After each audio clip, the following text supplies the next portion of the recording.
Magandang gabi mga idol. Alam nyo mga idol, binigyan tayo ng Diyos o Panginoon ng mata, ng puso, ng isip. Sila yung tatlo ang dahilan bakit tayo nagmahal at nasasaktan.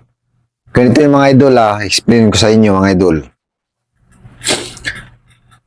Ito kasi mata natin, pag nakakita, sabi natin, nakakita, sampol ako lalaki, pag nakakita to ng babae, sasabihin niya, automatic siya mag-connect dun sa puso Dapat kinukunik muna dun sa utak bago pumunta sa puso.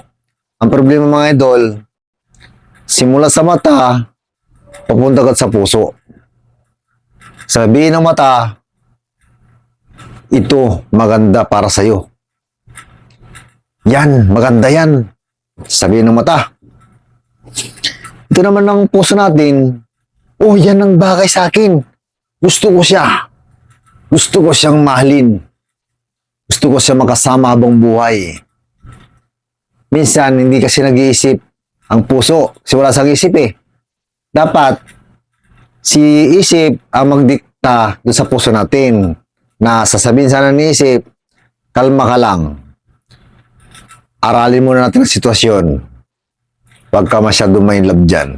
Sana. Kaya mga idol, nasasaktan ang puso natin dahil masyado agresibo. Kasi hindi nga siya nag-iisip, kasi wala nga isip. Kasi minsan si isip kasi natatalo. Natatalo ng puso natin. Kaya nangyayari mga idol, pagdating sa huli, pag nasakta ng puso, umiyak na si mata.